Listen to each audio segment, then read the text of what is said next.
Sinister forces plot against a young soldier after she reveals a magical power that may unite her world. Welcome to my channel. My name is Justin. I love to watch movies. If you guys love to watch movies too and Netflix, you guys are in the right spot.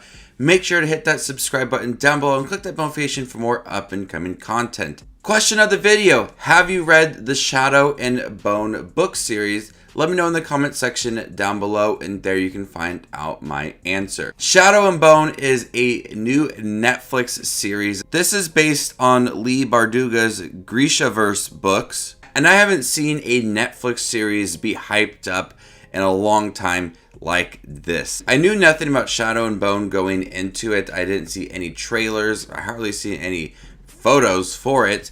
But I constantly saw people making videos on YouTube about it and revealing the cast and the story and the production going into it. People were making so many videos and they were getting so many views. And this series has been hyped up for a while now. This is a young adult adaptation similar to like The Hunger Games and Twilight and Divergent. And I'm not the biggest fan of those movies, but with the series, you're really able to dig deep into the story and not make it feel rushed and like you're missing things within the story.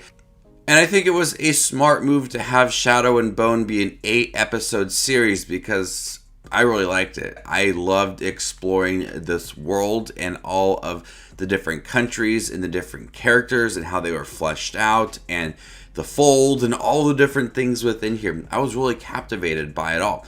The first episode starts off very strong. We are introduced to a character named Alina Starkov, who is played by Jessie Mei Li. She is an orphan. She's a hard-working girl. She joins the First Army as a map maker to follow her footsteps of her best childhood friend. She enters this thing called the Fold, this magical power. There she encounters these monsters. It's revealed that she has this power that she can make light, and she is called the Sun Summoner. With this first episode, we are introduced to some friends of Alina Starkov, like Mal, and we see some of their childhood and why they were best friends.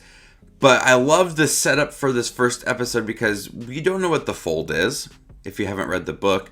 And we don't know what a Sun Summoner is, but we are told that it is very important that she is a Sun Summoner, something that people don't come across. And this Fold, the way they talk about it, the legend behind it, the way that people fear it and prepare for it, we know that it is something drastic. We know it is something big and there's something sinister within it. And the series in the first episode doesn't tell you all about it. Doesn't have all of these heavy dialogue scenes explaining this is the Fold and this is the Sun Summoner.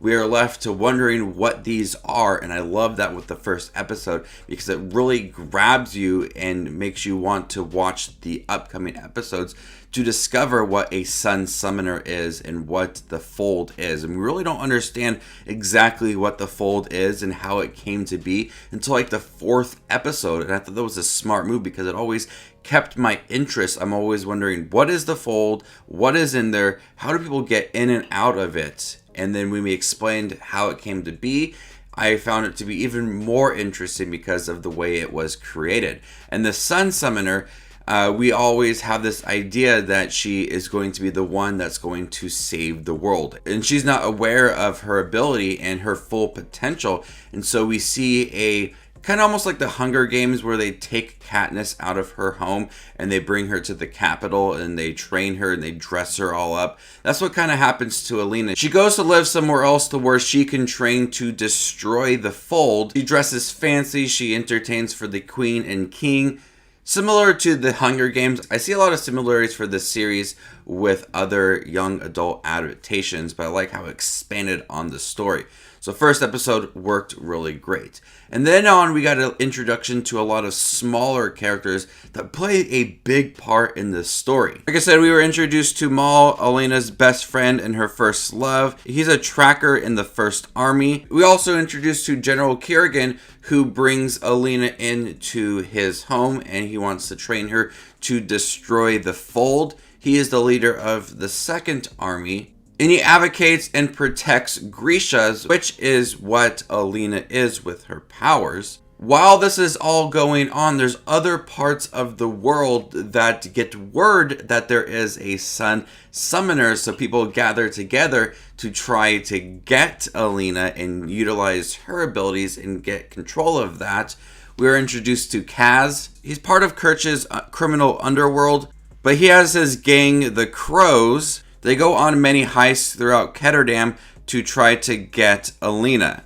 And working alongside Kaz is Jesper and Inej, and so there's a lot of side characters that play an integral part in the story, and there's a lot of moments to really flesh out these characters, even some of these small characters who are part of this gang that try to, have these that go on heists to try to get people to join them to try to find Alina. There's a lot of characters that are introduced in here, a lot of name drops, a lot of location drops, and you have to kind of really pay attention to get all these characters, but you end up really liking them. They may seem harsh and ruthless in the beginning of the series, but we learn a lot about these characters to where your opinion changes about them throughout the rest of the series because of all that development, all the progression, all the time spent for these characters, and you really care for them at the end. There's just a lot of mystery surrounding the series involving a stag and its full potential,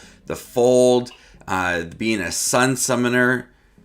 Also, some of the characters you just feel like they're off and there might be something wrong with them. They have different agendas, and we learn about certain characters throughout the series. The series is filmed very well. It feels very big. There's a lot of world building. There's a lot of effort into some of the smaller locations to make them feel like a fleshed out part of this world, like Ketterdam. And we see how in the army as well, and the fold, and how mysterious it is, and General Kirigan's home as well. It's all beautifully put together. My biggest issue with Shadow and Bone is that, like, the second through maybe fourth or fifth episode, at times it runs a little slow. And that's especially with some of the side characters, this gang who's trying to get people together, trying to get positions that could be closer to Alina. It feels a little bit repetitive at times and a little bit slow, and it's really taken away for some of the growth for some of these characters. I think 8 episodes do work for the series, but it definitely slows down a little bit after or about middle part of the second episode from there on. But it ends very strong, a little predictable at times, but it always leaves you guessing and wanting to know more of this world, the fold, the full potential for a sun summoner. And all of the acting in here is really good. The actress who plays Alina, she's not fully aware of her abilities, but she wants to know it all. We definitely see the love for some of these characters. You feel that strong connection between Mal and Alina, and Ben Barnes, who plays General Kirigan, is very mysterious. I liked him in this role. Everybody in here is fantastic at providing different personalities to these characters and making them interesting characters throughout the series. So Shadow and Bone, I was a little bit hesitant because I'm not the biggest fan of young adult adaptations. We've seen some be presented and they just crash and burn. This one is different with it being a series, 8 episodes, really flesh out the story, and I really liked it. I can't wait to see what they do next with this.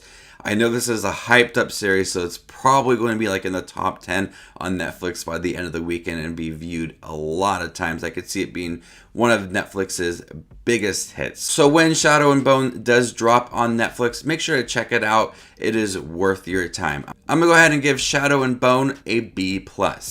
Thank you guys for checking my review for Shadow and Bone on Netflix. Have you guys seen it by chance? What do you think about it? Let me know in the comment section down below, and stay tuned for more up and coming content. My name is Just Watches Movies, and you guys stay classy, YouTube.